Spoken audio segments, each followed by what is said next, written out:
And para sa mga para sa mga LGBT katulad ko.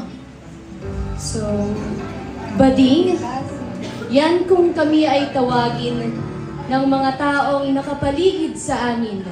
Hindi ko alam kung bakit napaka-unfair ng mundo sa amin. Tao din kami na nilalang ng Diyos para mahalin at hindi para kutsain. Mga bading na mahirap tanggapin ng mga taong mahirap intindihin kung bakit ganito ang sitwasyon namin. Sitwasyon ng pagiging bading ay hindi madali para sa amin. Sino ba naman kami para gustuhin na maging isang bading? Ipinanganak kami na may nakatatak ng bahaghari na nagsisimbolo ng aming pagkatao. Pagkataong hindi namin dinikta sa aming sarili dahil kusa itong naramdaman at hindi namin pinili. Kaya sa mga taong nagsasabi na hindi kami anak ng Diyos, teka lang, bago nyo sabihin yan, naitanong mo na ba sa iyong sarili kung dapat mo ba kaming husgahan? Hindi ba't mas makasalanan ang manghusga ng tao kesa sa katulad namin na nagmamahal lang naman? Mas mabuti pang wag na lang kaming husgahan dahil mas masarap sa pakiramdam kung tayo ay magmahalan na lang.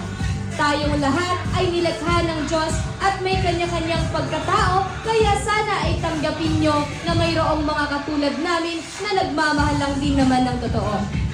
Ang pinagkaiba lang, nagmamahal kayo ng lalaki at babae, samantalang kaming mga bading ay kaparehong kasarian ang minamahal.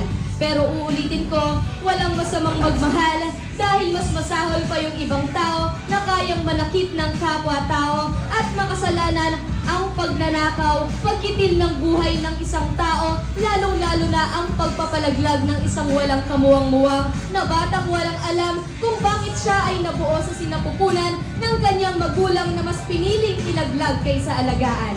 Kaya sa mga katulad kong bading, huwag niyong ikahiya kung sino at ano kayo.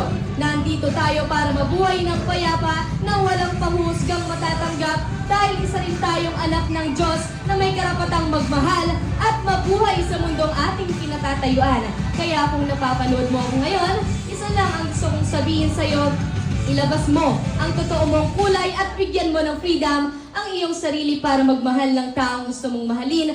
Palayain mo ang iyong sarili at ipakita sa buong mundo na kaya nating mabuhay at lumaban ng patas para sa pagkatao nating minsan nang kinutsa ng mga taong mapangusga na walang alam sa nararamdaman natin. Mga bading, laban, nandito lang ako para maging boses ng mga kabaklaan. Thank you.